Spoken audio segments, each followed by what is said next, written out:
Thinking about how the people so gifted still find ourselves stuck at the crossroads, wondering if the missing piece ain't policy and capital, but spirit, a realignment with our divine compass. Pause. Think about it with intentional thought and consider where we go from here. Tonight, we have Anku Sa Ra, Dr. Cleveland W. Eneas III, who joins us, and we will dive into the spiritual emancipation, reclaiming our divine compass for $100 billion Bahamas. Body, mind, and soul. How does reconnection heal the soul and ignite creativity, enterprise, and self-sustainability and determination? What distractions and doctrines have been masking our identity, and how do we shake them off to build the new built environment? How to manifest $100 billion Bahamas, a capacity we already carry within us. To think about with Dale Happy Knowles. What we think, we become. What we radiate, we attract. What we imagine, we surely can achieve. Let's change the narrative 242. Welcome, welcome, welcome, welcome. How are you today, Anku? How are you? And the master, I bow to the divinity and you, my brother. I'm doing well, and I'm happy to be here. Thank you, thank you. I'm glad that you make sure that is noted, awoken if it was asleep. But no, it's not asleep. But just to make sure, I'm glad. I appreciate that you always do that. That's to me that's powerful, because some people walk around and they don't recognize what other people believe. You know, or they don't respect it. Right. Yes. So, cool. Well, just a little bit about you, as I know. You be joining us under the tree here is a man who is a pastor, a scholar, author, cultural voice, a fearless teacher of spirit and identity. He's gone from the pulpit to the classroom, from airways to stages. He's being calling us to remember who we are, or as we say in the Bahamas, who he is. You know, yeah, who he is, that's us. Yeah. Mm-hmm. But tonight he's going to teach us this, or at least he's going to pass the nuggets on to us. Hopefully we learn it, because I go watch the shows over and over and over to try and let all that stuff that these people be telling me sink in. But he's going to teach us why we need to reclaim and realign with our divine compass for a $100 billion economy. So, Anku, cool. Yes, my brother. I'm here. This is what we call on the brink of halfway through the day, through the week, right? Mm. Now, in preparing for this show, I came up with this thought. Emancipation broke the chains on our bodies in 1834. The shackles on our minds in the classroom under the tree. But all for naught until we reclaim our indigenous divine compass. Now, we can dive into all kinds of stuff here, and it might rub some people, and it might shake up some people, and ignite some people. So we want you to answer all the questions that you have out there, this audience. Let us know what time of day it is, whether you like it, you don't like it, you have a different thought. This is the whole purpose of the show, where we want to keep just building on what we already know and have been taught over the years. And some things may be mistaught. I may touch on that too. I don't know how much time we have, but we'll see. So forth. So, let me look at this quote. And why did you disappear? Can't be having you disappear. See, what does the compass? Yeah. So what does the compass look like for us today? This divine compass that we need to reconnect with. Reclaim, because it's there. We need to reclaim it. Well, I think it's first important to first establish who the us is, right? Okay. Mm-hmm. Um, as a priest of the Holy Coptic Church of the Black Messiah, when we say us, we're talking about the three groups of 12 royal tribes. We're talking about a true religious identity. We're talking about Nubian Melaninite people, or those people who are of the lineage of Abraham and the three women that he had children with, Mm-hmm. all the way back to one known as Asaru, this original crucified savior mentioned in the books of Revelation chapter 11, verse 8, and Revelation 13, verse 8. And the reality of who we are as a people, ultimately, without the identity and without us understanding who we are, then the compass ultimately does not come into play, because Mm-hmm. if we still identify with our oppressors, if we still identify with the actual people who put us in this predicament in the first place, then we will continue to follow the systems that ultimately serve them and only make us further enslaved. Mm-hmm. So when you ask the question, what does the compass look like for us today? I want to begin scripturally by saying that the Bible and the Quran, ultimately they are not the problem, right? The Okay. mistranslations and the misinterpretations are the problem, right? We've Mm-hmm. been looking at these scriptures through the wrong lens. We've been looking at Christianity through a Euro-Christian perspective. We've been looking through at Islam with a pale Arab perspective, Mm-hmm. and these don't work for us as a people. They have not worked in the past 1400 to 2000 years.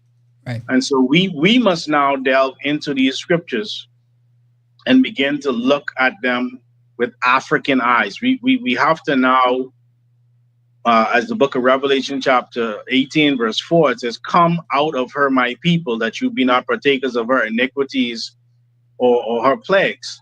Okay. We have Mm-hmm. to build for self and kind, and we have to not be ashamed. We have to be unapologetic about who we are, and we have to not hate anybody, Right. but ultimately we must not worship other than self and kind. And that's what we've been doing, and that's why the compass has not been working for us for our betterment. Mm-hmm. So when I look at that, then I think of something that Dr. Miles Monroe said to us one time when he talked about when any creature of the divine above disconnects from its source, then it withers and die, right? So I'm a trained engineer, university-wise, etc., all of that kind of stuff. And one of the things I always look at because I like music is the thought of putting a 8-track cassette in a Blu-ray player, right? They don't connect. They don't. So nothing wrong with the 8-track. It has its purpose and it has its family of devices that supposed to connect with that. And then you also have the Blu-rays, which has its sources of content that it should connect with. And I'm looking at this similarly, right? So nobody is really bashing anybody else's views and thoughts as to what is appropriate for them. But in the Bahamas right now, we still have something like 80-some% of the people are said to have been coming from the African diaspora. Correct. Or even higher. So what do you say to that? Well, I totally agree. With the last census, the numbers said that over 90% of the Wow. population is of African descent. So why should we shy away? Why should we ask about this genetic marker of whether or not we're of African descent or European descent, etc., and then ignore it when we begin to create policies, when we begin to create or understand our religious systems, our spiritual systems, our social and cultural Mm-hmm. mores, etc. Why put Africa down then, but in the census, acknowledge it? The only Right. reason why you would acknowledge something like that in a census and then ignore it in everyday practice is if you want to enslave a people, if you want to keep them confused, if you want to keep them away from who they truly are and keep them away from understanding how to control their resources, control their narrative, and Mm-hmm. ultimately control their destiny. So Right. we know that we are of African descent, but then when we start talking about Africa, people get shy for some reason. Yeah. It doesn't make And sense. I always say, I think a lot of that has to do with the fact that the system or the training of what leadership is came from the colonials. At least that's the most Yep. dominant of recent time. Yep. So sometimes it's not that people are actually trying to do something; they just know no different or no better. Well, they're And comfortable. They're right, comfortable. well, They know better, but to do better means in many instances they have to get out of their comfort zone. yeah, And if we're not willing to get out of our comfort zone, and what I mean by that is we have to stop thinking that we can't be ourselves and be successful.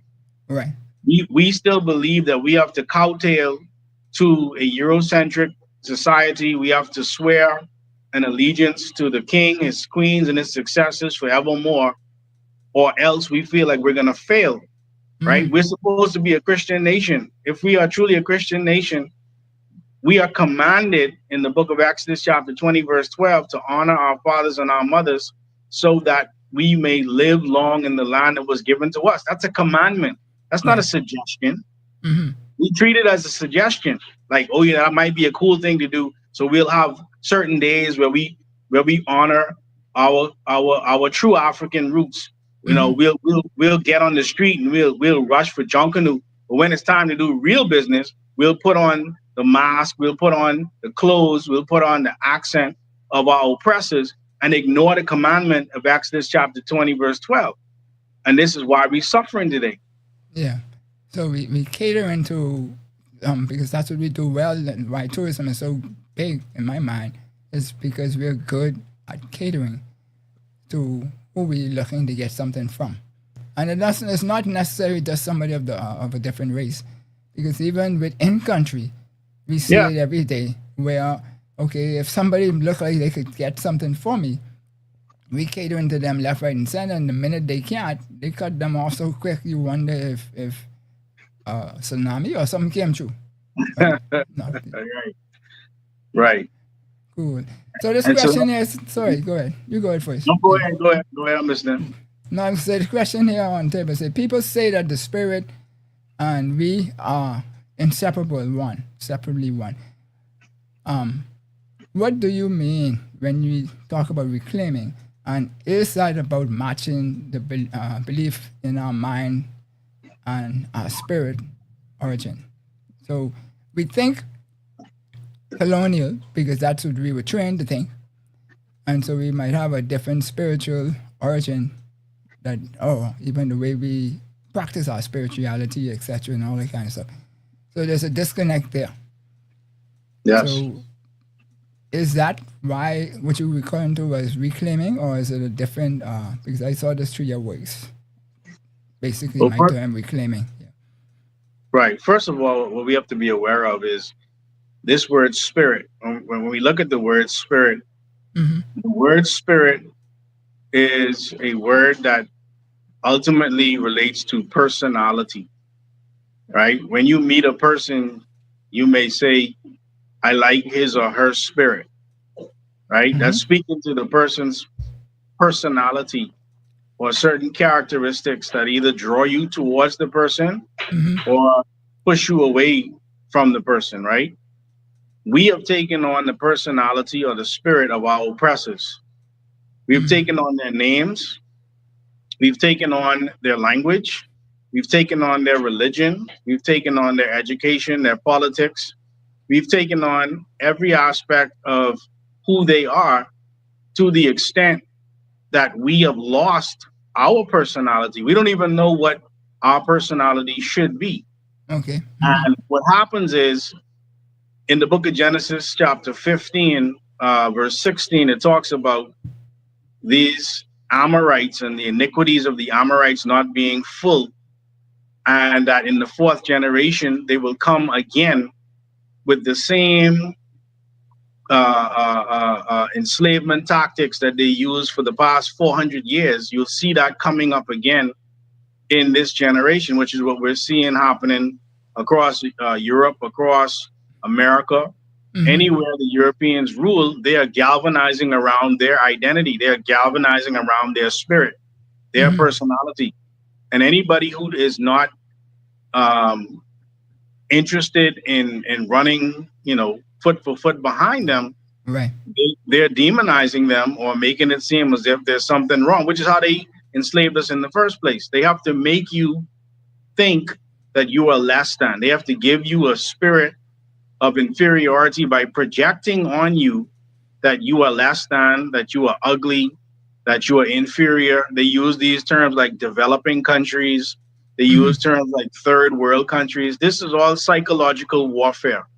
It is used to make us think that they are the standard and that we have to always run behind them to meet their standard. When in truth, we have not come close to replicating what we were before we ever met them. Before we ever met these oppressors, we had pyramids, we had hanging gardens, we had languages, we had mathematics, we had systems of spirituality that we still haven't reclaimed to this day, because we're still trying to live in the image and after the likeness of this beast, as mentioned in Revelation chapter 13. And so the spirit that we are reclaiming, again, when we talk about that compass, that spiritual compass is guided by language. When they talk about spirit, they're using the term pneuma. This term pneuma is a demonic spirit that's been ultimately possessing us as a people, versus the nefesh chaim. In Hebrew, they talk about the nefesh chaim, this double portion of the spirit that Elijah placed upon Elisha. That is the African spirit that our ancestors are passing on to us from generation to generation. In the book of John, chapter 20, verse 22, the Messiah he blew upon his disciples, and he breathed upon them this holy spirit, or this holy soul.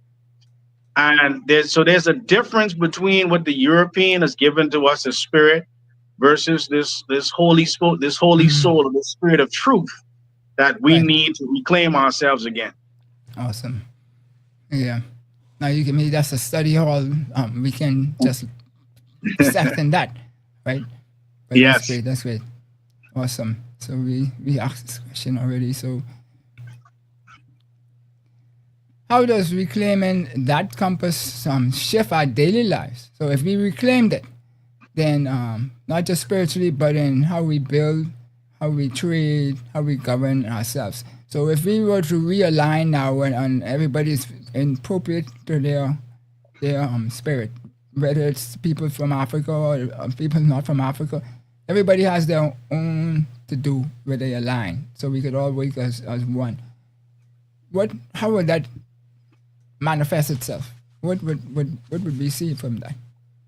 Well, that's a great question. It would manifest insofar as we would stop looking to other than self and kind for any solutions to the problems that we have. If we learn to turn toward ourselves and trust the divinity within, nurture the divinity within, the Most High Heavenly One, as the book of Luke chapter 17 verse 21, the Messiah says, the kingdom of heaven does not come by way of observation, because the kingdom of heaven is within. If we understood that the Messiah, that the Most High Heavenly One is within us and guiding us, right, by way of the priests and the priestesses that have been appointed over us, right? Not that you should just go and make your own decisions, but come together collectively and appreciate each other's strengths and each other's weaknesses. And where you are weak, I will be strong. And where I am weak, you will be strong. And if we can depend on each other right? Mm-hmm. First and foremost, without looking outward. That's what the Chinese did. After the Opium Wars, after the British gave them opium, they Mm-hmm. closed everything down and they turned within. Mm. After the bombs of Hiroshima and Nagasaki, the Mm-hmm. Japan. Japanese Mm-hmm. they had to figure out how to regain their status amongst the world community.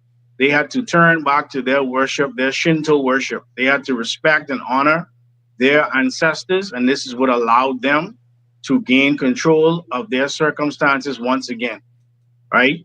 And we could go Mm-hmm. on and on and on, but we as African people have to stop demonizing who we are. As Mm-hmm. Christians, as true Christians, there's a Christianity before Christ, before Europe's Christ. Mm-hmm. We have an African Christianity that we must turn to in order for us to once again rule ourselves, but we have to have the courage to do so. This is what the Messiah, a revolutionary spirit, the African Messiah, was Mm-hmm. walking the earth, and this is what he was saying to us. He was saying to us that we have this divinity within us, that if we learn how to ultimately connect with it, Right. that we will do even greater things than he did in the book of John, chapter 14, verse 12. He said, "You will do greater things than I did." And Mm-hmm. so it would change the trajectory drastically if we did this. Cool. Cool. So now we talk about the spirit, and so we had put this all in perspective because I always talk about body, mind, and soul, right? Yeah. And so when we look at that, from a physical emancipation, gave us the bodies free from the chains, etc. But dependency on systems kept us bound. How do we break the lingering habits of dependency? And before you answer that, Professor Seymour last show was talking about I think it's about 3 or 4 major dependencies. One he said was our dependency on the United States, basically I guess the economy and everything, where we can't survive without them because they supply us with almost everything that we have. The other one is the thought of professionalism or jobs versus being creative and enterprising and so forth. And we can touch on that also later on. But I just wanted to highlight that part of when we talk about dependencies. Go ahead. Yeah. So those are very good points. What we have to be aware of is that we've been tricked out of our glory, right? We've been tricked into a service economy. I'm not saying we should throw away the service economy, but I'm saying it needs to be complemented by the fishing village economy that we had before we had a service economy. When we were dependent upon the waters and when we were dependent upon the land, Mm-hmm. we had more control of who and what we were. The minute we moved away from our family islands and moved into Nassau and moved into Grand Bahama to get jobs, we became dependent because if you don't go to work, you don't get paid. If you don't get paid, you can't eat, you can't Right. live, you can't Mm-hmm. function. Whereas if you were learning how to utilize the land, you wouldn't have to focus on job per se, right? You Mm-hmm. would have to focus on collectively bringing your goods to Correct. market Right. Mm-hmm. and getting them sold, and the community would then come back into existence. Right now, we don't have a community, right? We have We don't have a a neighborhood. disjointed, yeah, it's a disjointed reality that we live in today. We're all individuals going to work, waiting for our paychecks, and then pretending as if we're a community. But our community has been made so dependent upon this service economy that does not serve us, Mm-hmm. right? During the Reagan administration in the United States, there was made mention that third world or developing countries should not focus on growing food for themselves. Their food security should be based on doing trade with the United States. Mm-hmm. That's a policy to this day. right? Our food security is based on doing trade, bringing in $1 billion worth of whatever we say we need into this country, which means we're literally creating billionaires outside of this country, when in truth, we could be doing that right here. We could spend that money at home over an extended period of time. We could phase it in and learn how to produce for ourselves and create the millionaires and the billionaires right here at home. Right, right. And so to break that, but that takes courage, right? And in order to have courage, you have to see yourself as a child of the Most High, in the image and after the likeness of God, as mentioned in the book of Genesis chapter 1, verse 26 and 27. So if you don't see yourself as the image and after the likeness of God, if you worship in the image of your oppressors, then you're going to always follow the lead of your oppressors, and they're never going to lead you to a self-sustainable model. It just won't happen. You'll always be dependent.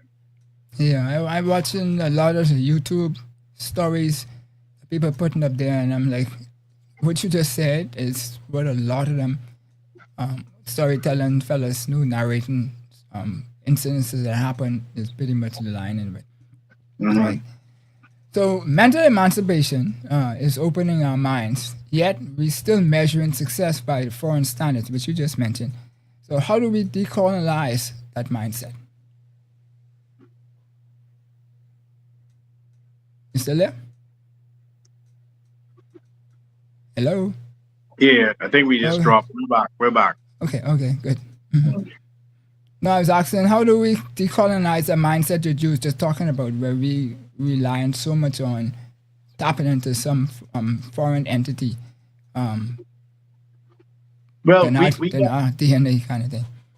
Right. We got to follow the examples of our great ancestors like Marcus Garvey, like Elijah Muhammad, the Nation of Islam, Ya Santiwa, out of Africa, and others who have shown us the example by which we can build, especially Marcus Garvey, right? We just celebrated Marcus Garvey Day on Sunday, August 17th. Marcus Garvey showed us, or gave us, a blueprint for how to do for of and by ourselves. He said, one God, one aim, one destiny. He and his wife, Amy Jocks Garvey, they have left us a blueprint, right? The opinions and the philosophy of Marcus Garvey is still available for people to read today. Okay. What that shows us is that if we learn to trust each other, if we learn to work as one, there's nothing we cannot accomplish. Marcus Garvey did his best to bring us together globally. Right. And we dropped the ball. A lot of times people will blame Marcus Garvey, but we dropped the ball as a people. We didn't follow what he was actually trying to show us. And we went right back to work for the very people who were enslaving us in the first place. So we have to stop worshiping the image and likeness of the beast man, right? We have to stop holding Western ideals above our indigenous ideals. And that may sound far-fetched to some people, but if we are a true Christian nation, if we are people who say we fear the Most High, then we should also listen to the messengers of the Most High Heavenly One has sent us. Marcus Garvey, Amy Jocks Garvey, Dr. Martin Luther King Jr., and others. These are our angels, right? Dr. Francis Cress Welsing, Dr. Ivan Van Sertima, Dr. John Henry Clark, Dr. Ben Yakinen. These are our angels. These are our messengers. We have to see them as such and be able to follow the examples that they have given us. Dr. Sheikh Anta Diop. These people put their lives on the line to give us a way out of this, but we keep shelving them. We keep ignoring them. We keep thinking that, oh, well, no, God can send us somebody else. When each generation, we've never been left alone. We've always had guidance, but we just have to start looking at things with African eyes. So the mental emancipation comes when we think with the mind of Christ. The book of 2 Corinthians chapter 2, verse 16 talks about the mind of Christ. Who is this Christ? This Christ, this African Messiah. That is the mind that we must have, because that is the mind that worked through Marcus Garvey, works through Honorable Elijah Muhammad today, works through Sheikh Anta Diop, and all of the great leaders that we've had, right? And if we begin to think like that, we will work our way out of this oppression and this oppressive state that we're in today. Cool. That's some heavy stuff there. So to close out the three, body, mind, and soul, you had the spiritual emancipation, the soul. What does it mean in the Caribbean, African, Israelite context, and why is it still most neglected pillar? I mean, you touched on some of it just now. Sorry, you said what the soul, what does that mean in a Caribbean, African, Israelite context? And why is it the most neglected pillar? Yeah, I'm thinking it's the Well, most. Yeah. the book of Psalm 23 says, He restoreth my soul, right? We've gained the world, but we've lost our soul, right? Let us talk about soul in a realistic way. We don't, in the Holy Coptic Church of the Black Messiah, we don't do spooky. When we talk about soul, we're talking about what we call the DNA, deoxyribonucleic acid. That deoxyribonucleic acid, not that it is the soul, it is the closest representation physically of what the soul ultimately represents. The DNA carries all of the experiences of all of your ancestors. What the oppressor does not want us to actually understand or wake up to is that we can actually, in science, they refer to as epigenetics, right? You can actually access all of the memories of your ancestors that are within your blood. It's called a total recall. This is what the Messiah did, right? In the book of Matthew, chapter 1, the very beginning of the New Testament begins with the genealogy of Jesus Christ, who we call Yahshua Christ. That's important because he was able to access the memories of all of his great ancestors, which allowed for him to do things that people were astonished at, that they referred to as miracles, that they referred to as things that, you know, they had never seen before. We have this ability as well, but they've made soul abstract. They've made spirit abstract. The spirit would represent the RNA, the ribonucleic acid.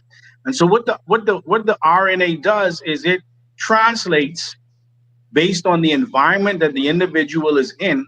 The RNA utilizes the DNA as a storehouse, like a library, and it accesses whatever memories and whatever personalities are needed in the environment that you're in to help you to survive, to help you to thrive in whichever environment you're in. So, for example, if you have within your DNA medical doctors or pharmacists, but let's say you're growing up in a ghetto, you may not become a medical doctor, but you may become a drug dealer. Right. It's the same principle, right? So what the oppressor understands is if we can keep the environment of these people at a low frequency so that they're living in ghettos and that they're living in areas that don't allow for their full potential to ultimately manifest, then they will keep producing the drug dealers as opposed to producing the medical doctors. The soul is something that we have tossed to the side because we understand that the system that we live in today, if we're going to integrate into it, we can't be ourselves. We cannot be our African selves and be a part of this society. So we put our souls down, not realizing that we are literally losing our souls to gain the world. And what then happens is we begin to lose generation after generation. So now we have young men killing themselves in the street, right? You can't even park on the beach and enjoy the cool breeze in the evening anymore like you used to, because you don't know if somebody's going to come and try to take your car or your life. Yeah. This has happened over a period of time because we have been following the religions, the miseducation, the politics, etc. of our oppressors, and they're never going to teach you universal knowledge. They're always going to teach you their limited perspective on what life is and what death is, so that you will constantly follow in their footsteps and always be dependent upon them. So the soul is very, very, very important, but we got to look at it with African eyes. We got to learn what DNA is and RNA and how they operate in the blood, because we are truly saved by the blood.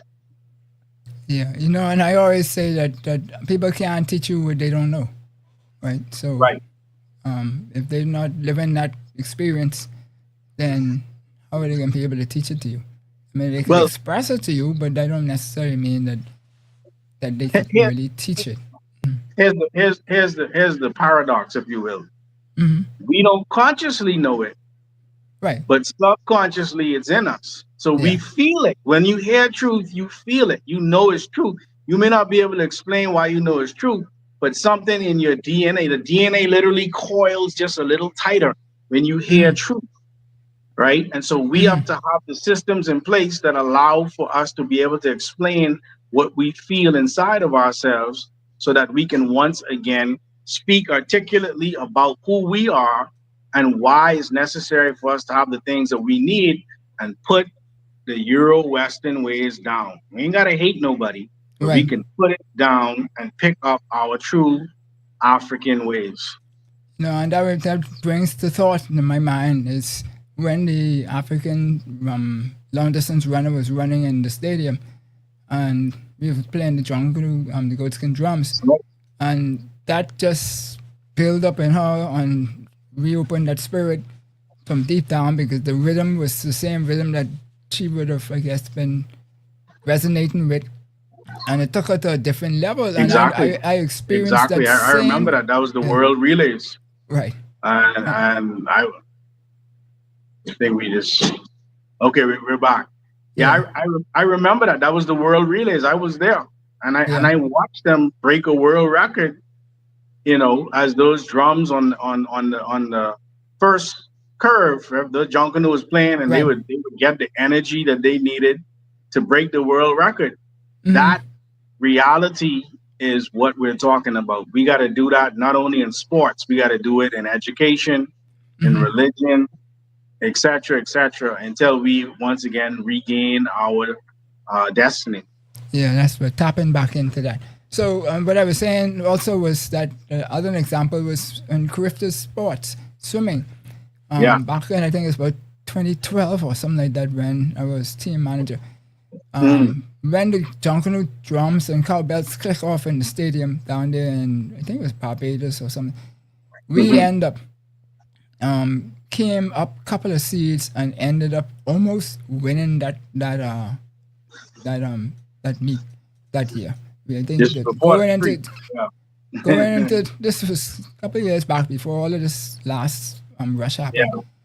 At the time, the French was just one French. All those different countries in the Caribbean was swimming as one country, and they Ah, used to bring people from France and plant them in those countries so that they could end up swimming.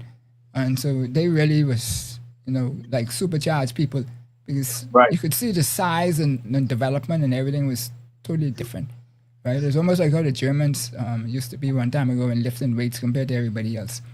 It's in the But 80s. Yeah.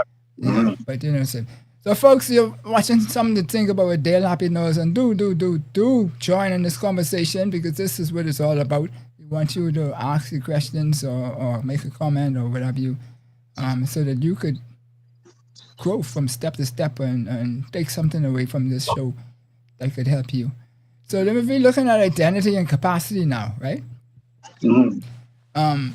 You often remind us that the power never left. It's always in us. It's Yes. being masked. So, what are the key distractions and doctrines that keep us blind to our own brilliance? Well, there's a great elder. He passed away this year, February 1st of this year. His name is Neely Fuller Jr. Okay. Neely Fuller Jr. was in his 90s, Wow. and he talked about 9 levels of people activity. Right? He talked about religion, economics, labor, sex and gender, Mm-hmm. education, law, war security, entertainment, and politics. Right? Mm-hmm. When you ask the question about the distractions, or what is it that is keeping us spellbound. It is those 9 areas of people activity being tampered with by our oppressors, whereby we only look at it from their perspective. So when we look at religion, religion is at the head of these 9 areas of people activity, because spiritual power is the power to control people's personality. Spiritual power is the power to control people's personality. Once you're controlling their personality, you're ultimately controlling their behavior.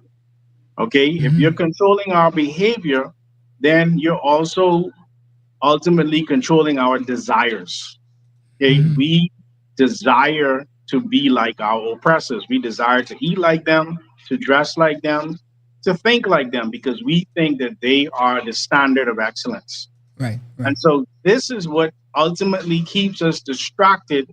If you constantly tell me that Africa is full of flies and wars, and that people in Africa don't really like people from the Caribbean, and you don't know that there's a memorandum 46 that was put in place by the United States to keep us separate in the diaspora from those on the continent. If you don't know that there are outside forces influencing our behavior, then you will think that what we're going through is just natural, right?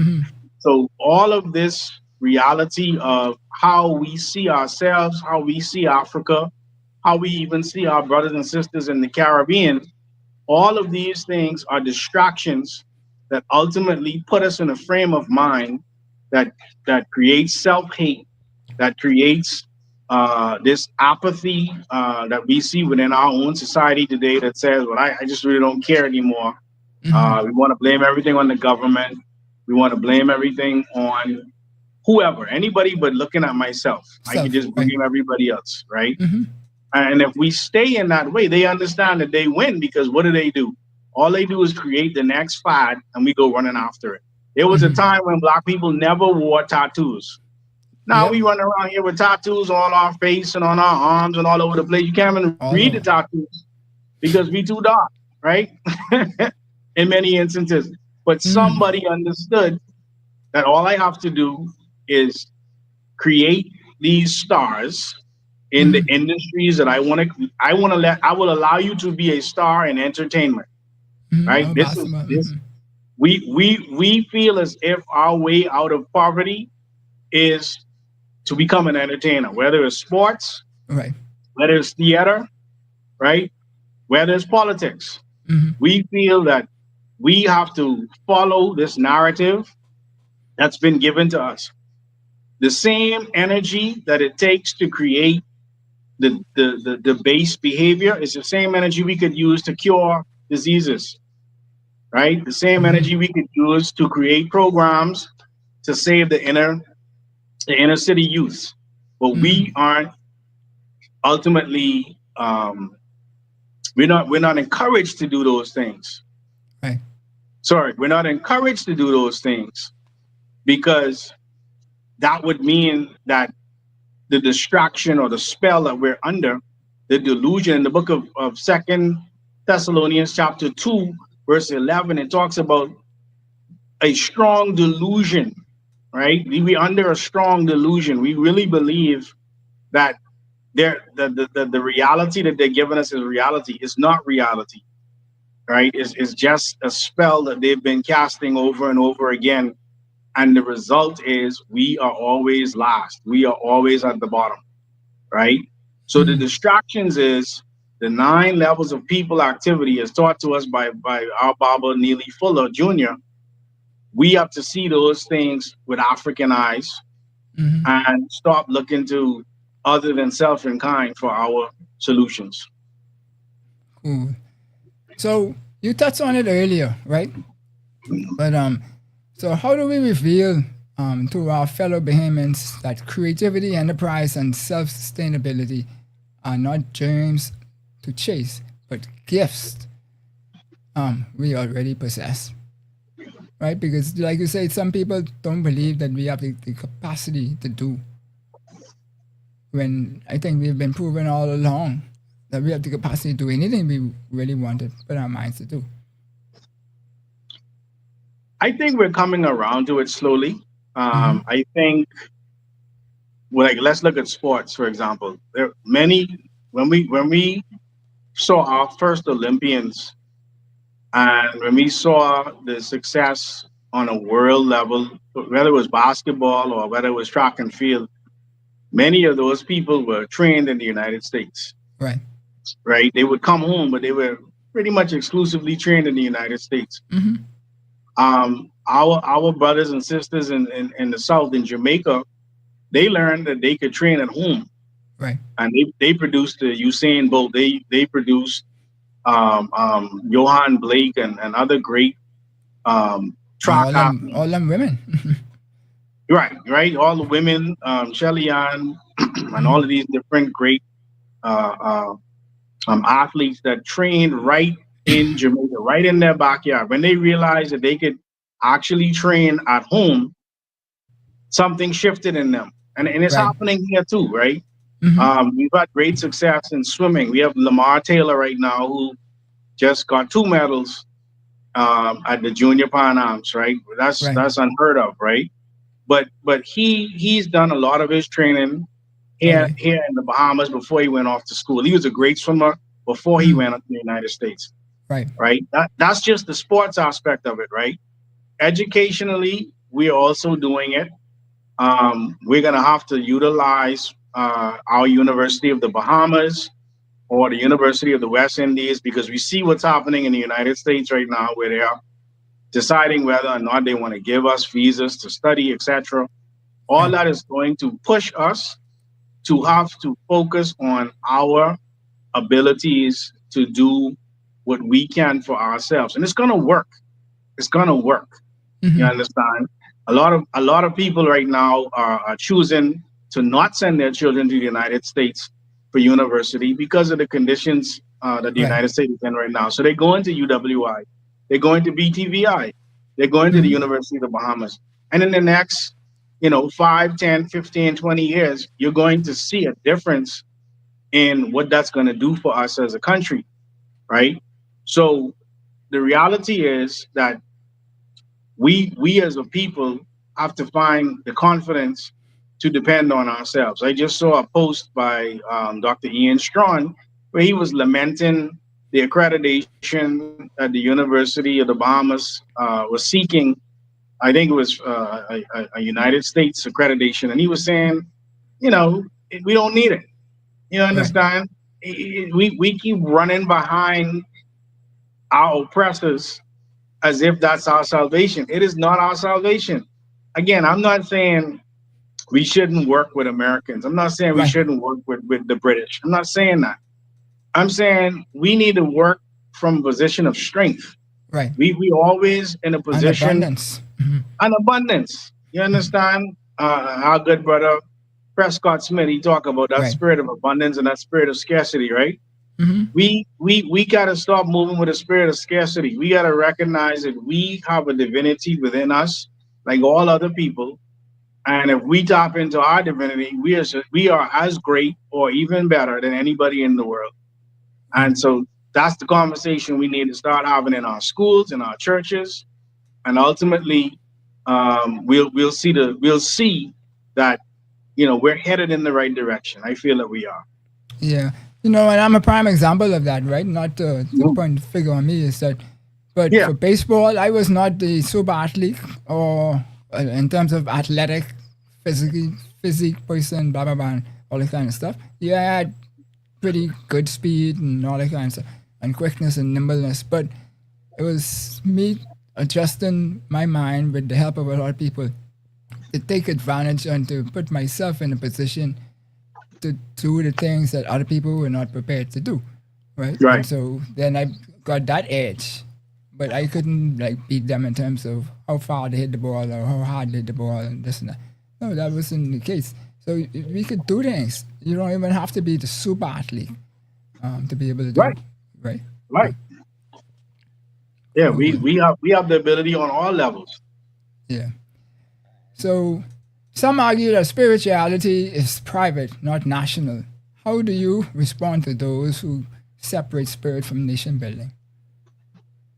Well, I would go to the book of Revelation, chapter 7, and when you get to verse 9, in fact, I'll just read it, right? In Okay. Revelation, chapter 7, verse 9, it makes an argument against that point that somebody may have made.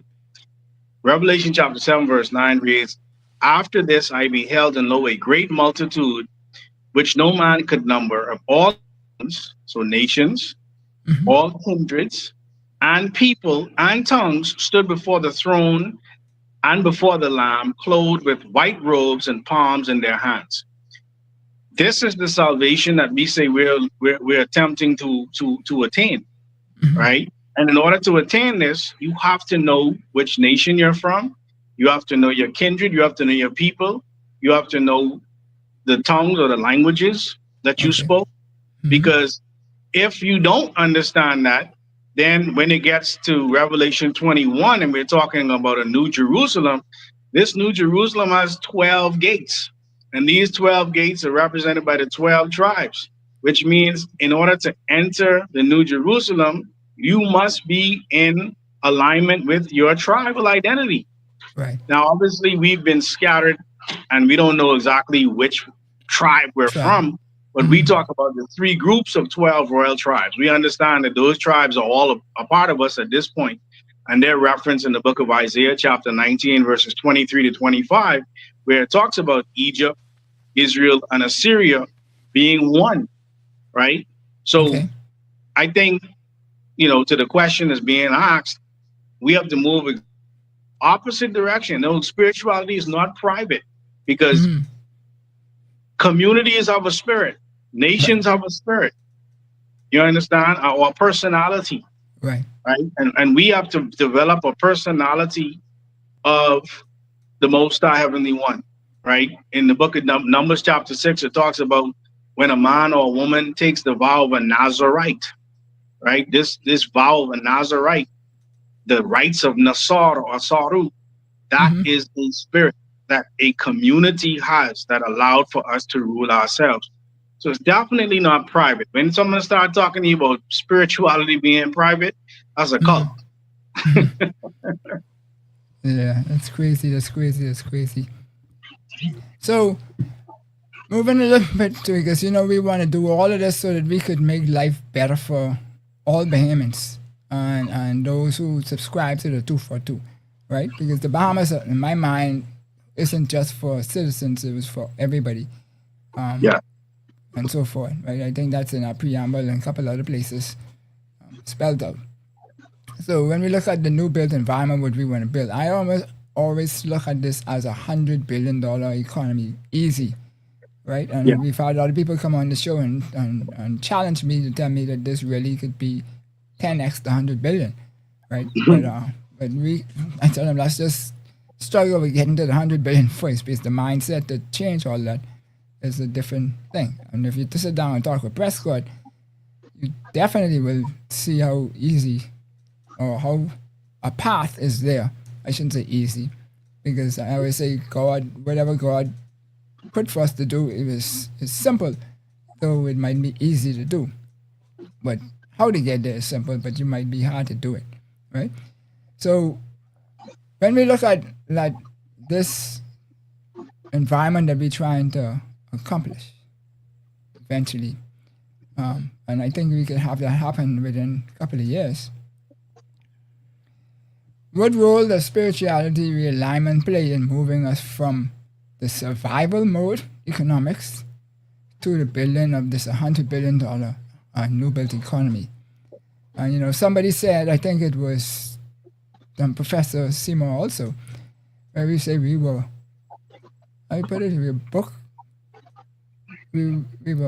budgeting and bookkeeping, or bookkeeping and budgeting and bookkeeping, and not investing in capital. So can I hear you? Go ahead. Yeah. So again, spirituality, when you talk about $100 billion economy, right? Mm-hmm. So for many people, that in itself is, how should I say? It seems like you can't even fathom that, Right. right? That seems so far fetched that they couldn't even begin to appreciate or understand what that actually is, right? That has to do with the fact that we are constantly caught up in the narrative of our oppressors. Okay, we're constantly trying to find a way to talk ourselves out of winning, Mm-hmm. right? This idea of resources, somebody knows that the resources are there Right. because they're being traded on their stock markets. They're selling our aragonite literally on Amazon, Mm-hmm. right? And we could go on and on and on. But there has to be something within us that allows for us to say enough is enough. And we're going to hold our leaders accountable. See, we as a people, we get the leaders that we require. A people get the leader that they require. So if we are undisciplined, Mm-hmm. our leaders have a excuse or a means by which to do things in an undisciplined way because we're not disciplined. So our spirituality allows for us to bring ourselves into discipline. To become a disciplined one means become a disciple Mm-hmm. of this caress consciousness, this consciousness that the Messiah had. If we as a people are disciplined within ourselves, our leaders have to be disciplined because if they are not disciplined, we are going to raise hell. Right. But because we're not disciplined, because we have the spirit of chaos running through our society today, our leaders know that they can do whatever they want to do. We'll call the talk shows, right? We'll write some letters, write to the newspaper, but we're not Mm-hmm. going to do anything. You understand? Because Mm-hmm. we don't have the discipline to do it. So, spirituality, in its truest sense, it gives us the personality, the no nonsense personality of a Marcus Garvey, of an Amy Jacques Garvey, of a Sheikh Anti Diop. All the names I've been calling throughout these shows, and there are many names I did not call, right? Mm-hmm. When we have that type of seriousness embedded within our psyche, our leaders, any leader we put to do our business, will understand they cannot play with the Bahamian people Right. business. Right. You understand? That's what true spirituality will do for a nation, Mm-hmm. right? Right now, we are still running around with the oppressor's spirit, and that spirit is a spirit of confusion and chaos, and that's why we're in confusion and chaos. Yeah. Man.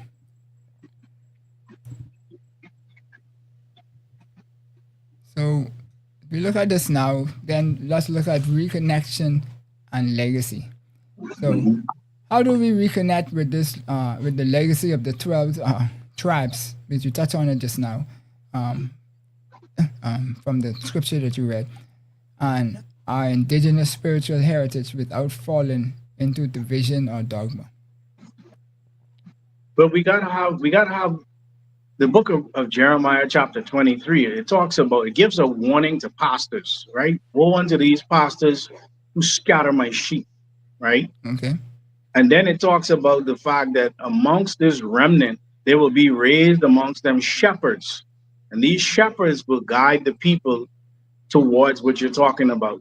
So the first thing is we have to have a proper guide. Within the Holy Coptic Church, we have a Basesh. We have a Coptic Pope who is Mm-hmm. responsible for shepherding us.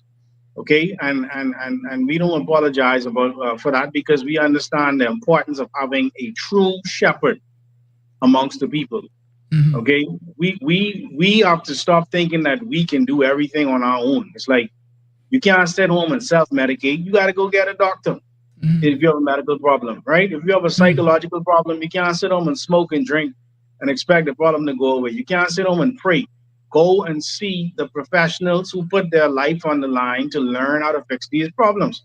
Right. We have guides. We must once again respect the shepherds that have been raised amongst us. Now, how do you know who the shepherds are? The shepherds would be recognized,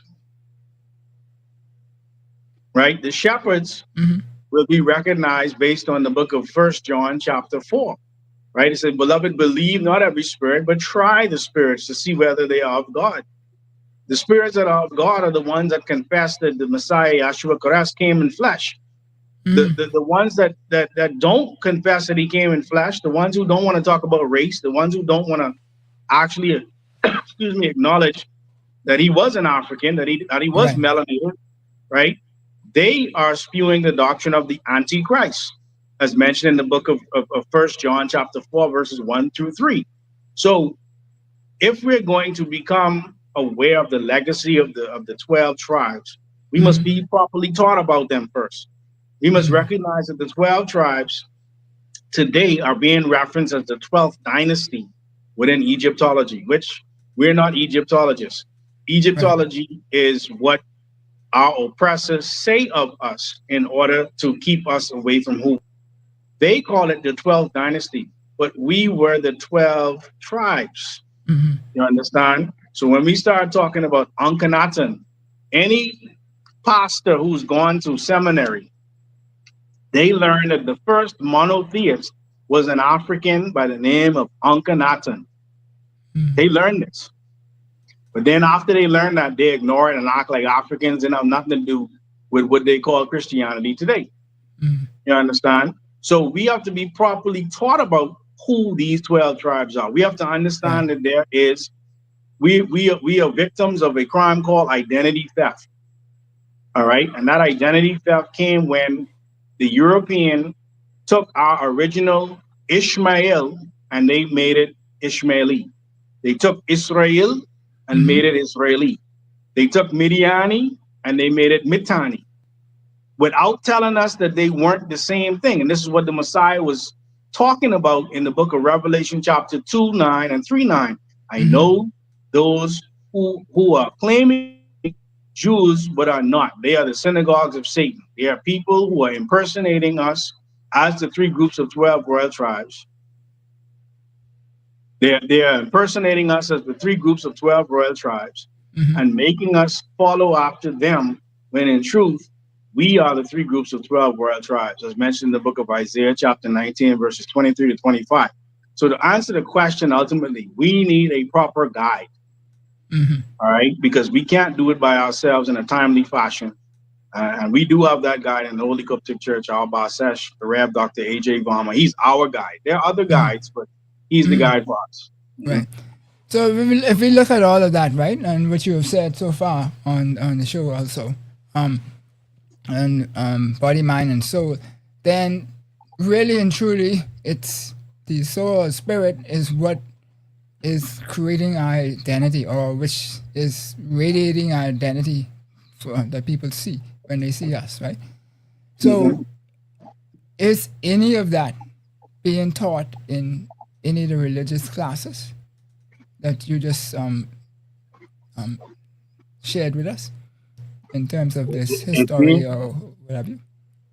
It's definitely Legacy? being taught. Sorry, go ahead. No, I said the legacy. Go ahead.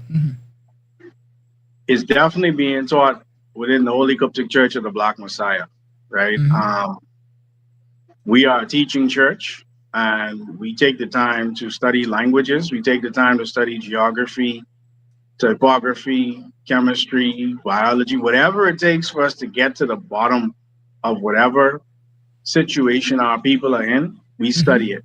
We have amongst us medical doctors, psychiatrists, engineers, teachers, plumbers, carpenters, you name it, that are learning a true religious identity in so far as the three groups of 12 royal tribes are now being rebirthed on the planet once again. Right? We're not trying to claim Jew. That's not, the Jewish people, the great Jewish people, we leave them. They're the Jewish people. We are Nazarites. Right. Okay. We are the Nazarites. Okay. Numbers chapter 6 talks about the Nazarites. The Christians today, they reference the Essenes and the Qumran, region. Those were Mm-hmm. Nazarites. Muslims talk about the Nasari. Everybody talks about the Nazarite, but nobody says that they are the Nazarites. We are the Nazarites. We are those who follow the rites of Nazir, of Mm-hmm. Asaru. All right, this great watcher. In the book of 2 Samuel 9, verse 9, it says, before we look for a prophet, we would look for a seer. Mm-hmm. You understand? And so these seers are those who understood the signs and the seasons mentioned in the book of Genesis chapter 1, verse 14, that gives us the ability to understand what day and time that we're in order to better do for self and kind, and know where to be on the planet and know how to function. And Mm-hmm. so within the Holy Coptic Church, these things are taught. I can't speak for any other church. Right. But I know the churches that I used to go to, they didn't teach it. And I guess from that, I mean, they're not teaching it in the schools if otherwise it's not happening. So, Definitely not. We're trying though. The new book that's coming out addresses some of it, and we're gonna get there. yeah, well, that's great to hear. So, Yeah. how do we look? How do we look the man in the mirror, in the eye, and embrace the transformation our spirit is prodding us to effect? Right, because whatever's in our spirit, that the people always say the spirit made me do it, and some people use a different word, but I don't believe that's so. But so we talked about it earlier where we said that people don't want to look at themselves. They're always finding somebody else to blame. Right? And so if we want to and do this transformation and our spirit is telling us to do, but when we look in the mirror, we're not being accountable to ourselves that this is what we need to follow, what our spirit is telling us to do, and we need to align our spirit with the proper teaching in order to maximize that. Then, so how do we find a way to embrace that so that we could transform? Because I think everything really starts with the individual. We're back. Mm-hmm. Okay, so you missed half of that. Yes. No, I got most of it. You said Okay. how do we, and then you went on.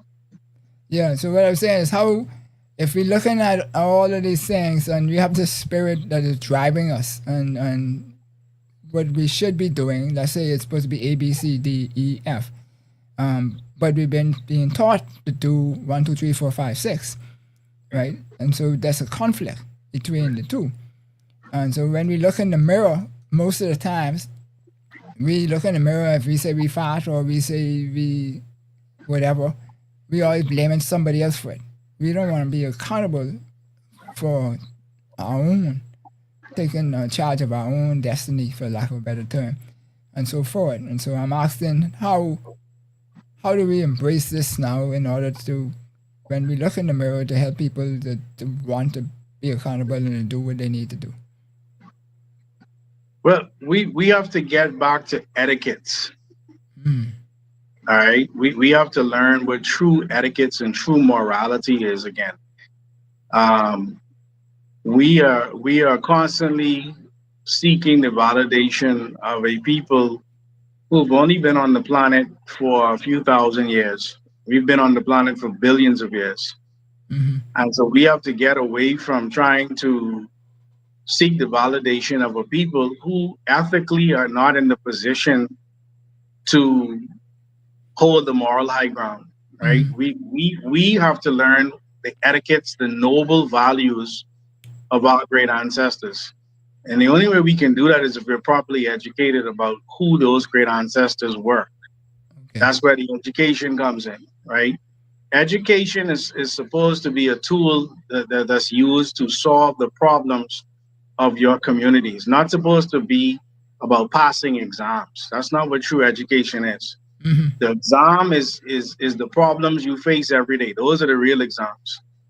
All right. You could have all A's, but Right. you still may not have any effect on the environment that you're in, which means you're failing. Yeah. So it's interesting you said, because a colleague of mine at work, we were just talking about 3 super engineers and like technology people who went to like MIT and the rest of those. who were totally ineffective across Right. the board, right? Not necessarily in the company I worked in, but different companies. And it was just interesting. We had one that I knew about. I don't know about the other ones, but the other people who was at the table, they mentioned two other people. And that's exactly what you're talking about just now. Yeah, That's why I we smiled, right? Yeah, because it was yeah, just the other day. Yeah. what what happens is, you know, I'm not knocking anybody's academic accomplishments. I think if you can go to MIT and do well, I mean that's beautiful, right?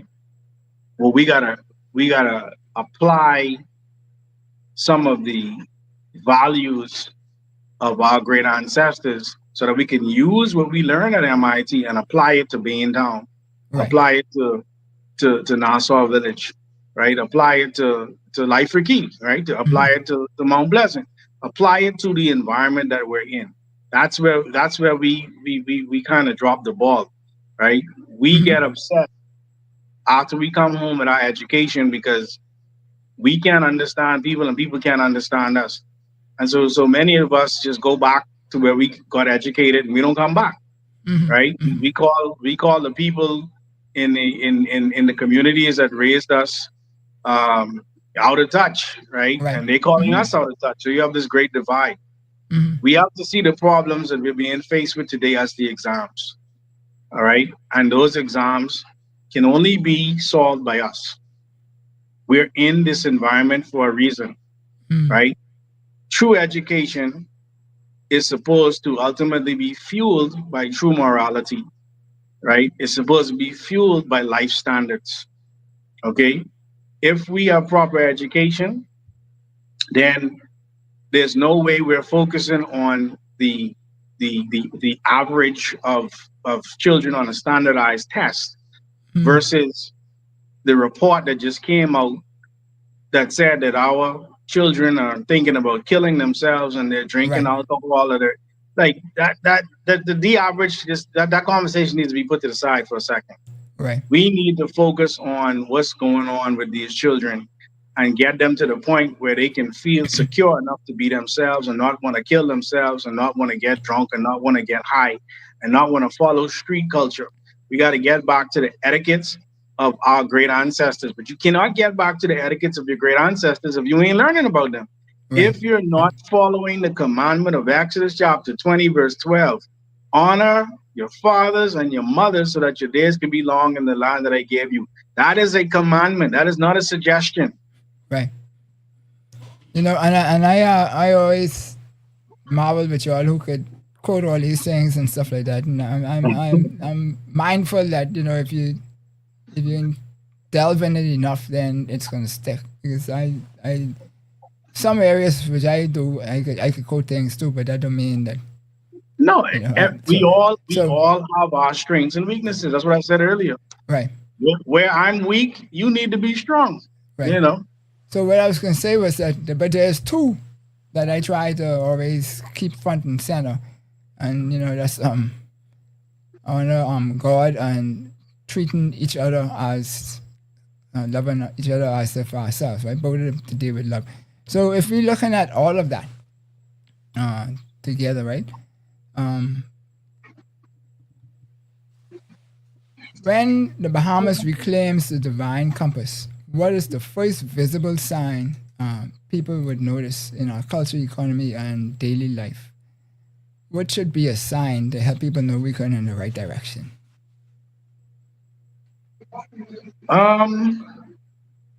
That's a great question. Um, the signs. So we talked about these signs and seasons in Genesis chapter 1, verse 14, right? Mm-hmm.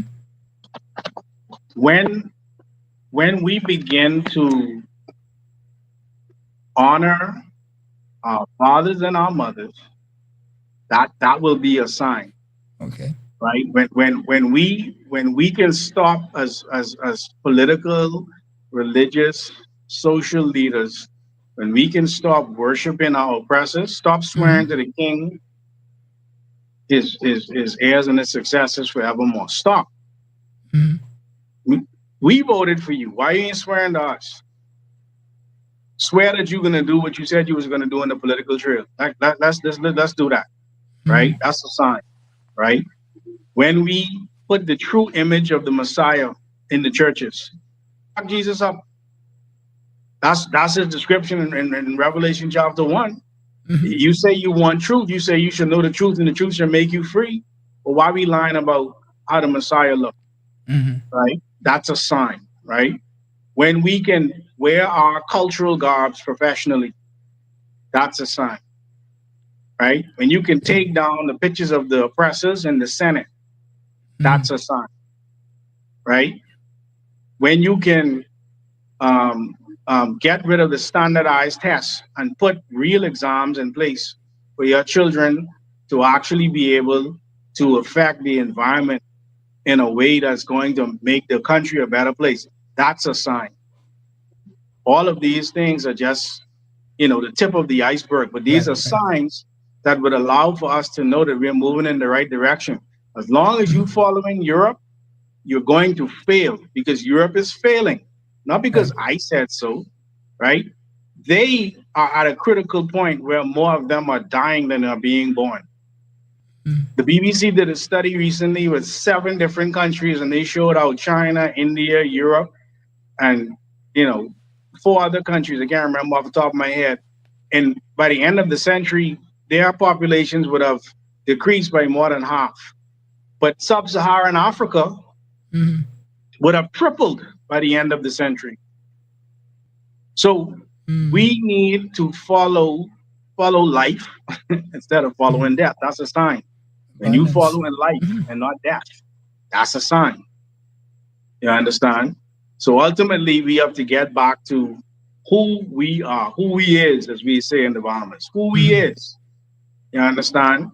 And recognize that the salvation of our people is not embedded in the ideals or the principles of our oppressors. When we got emancipated in 1834, 1833, they took out a loan and paid themselves reparations because they were going to lose our slave labor.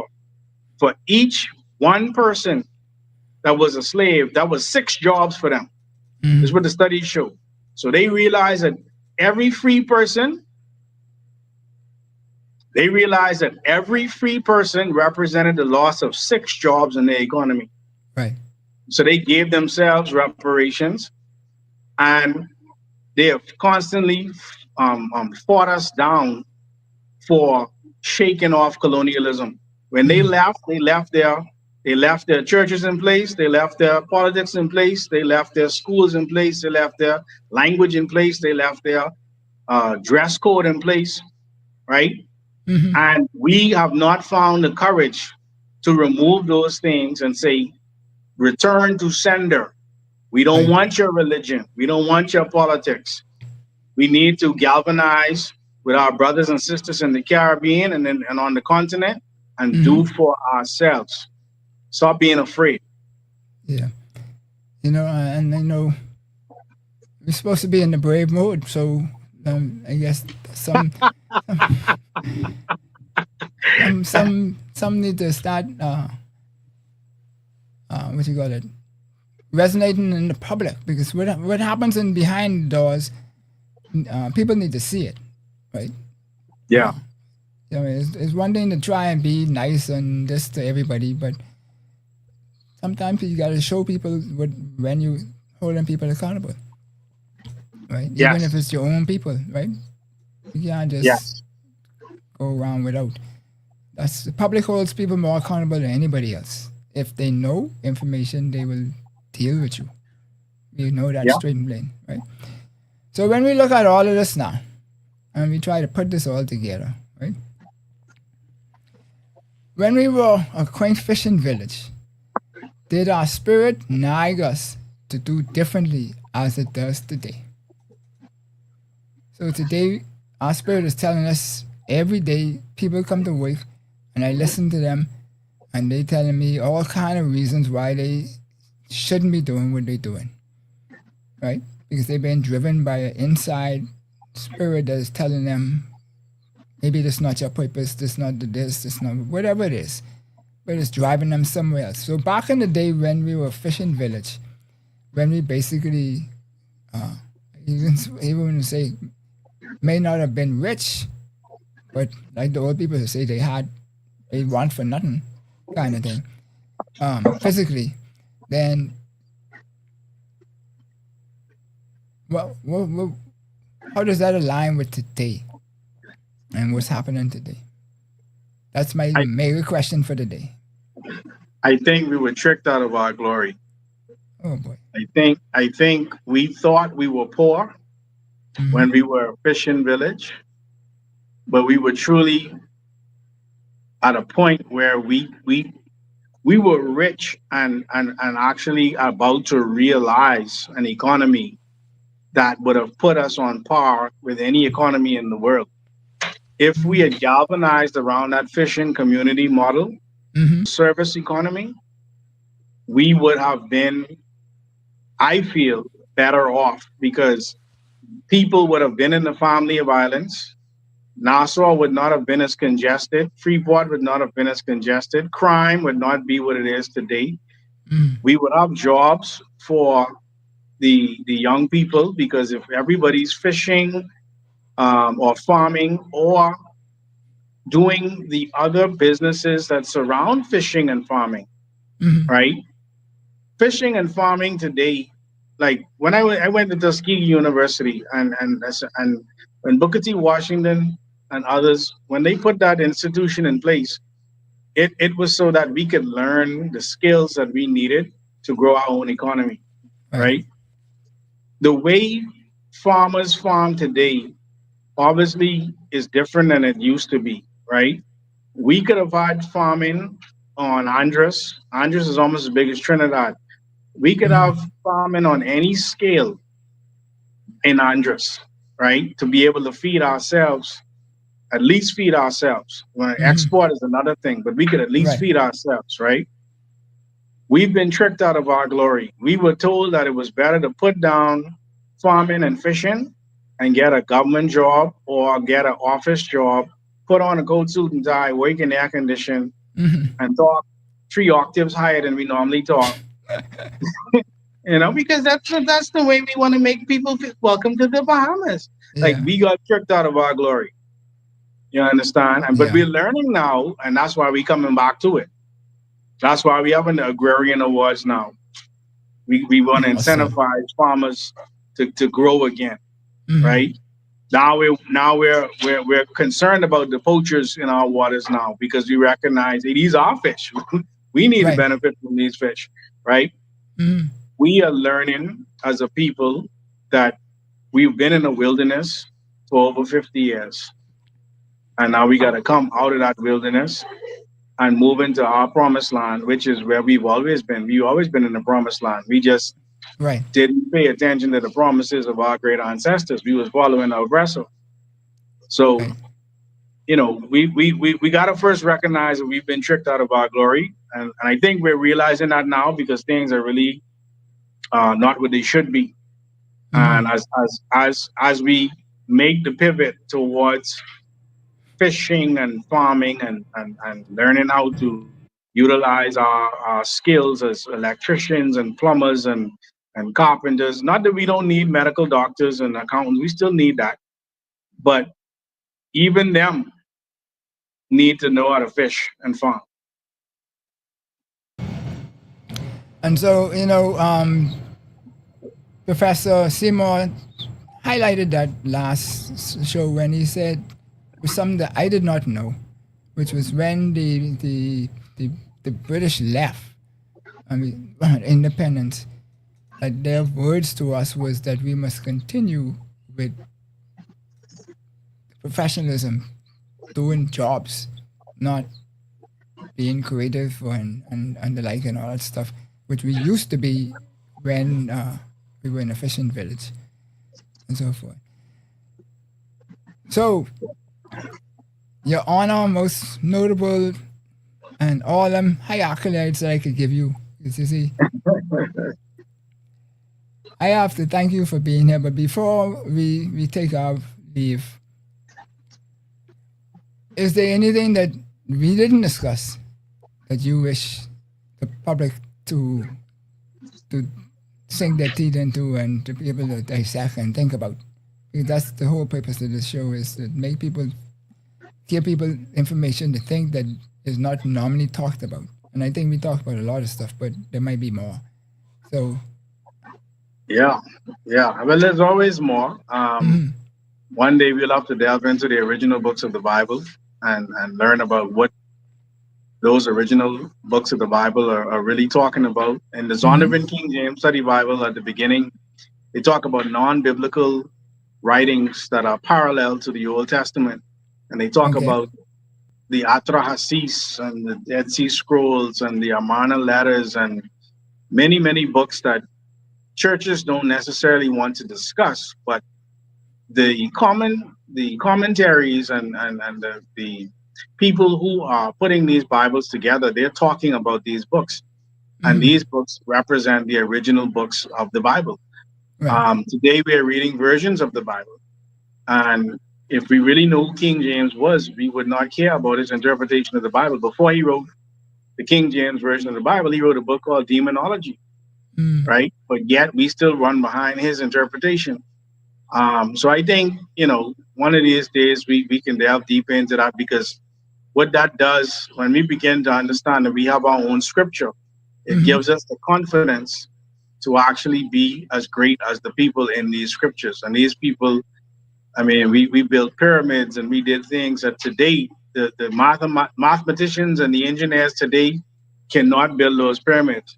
So that means the education system then was much better than it is now.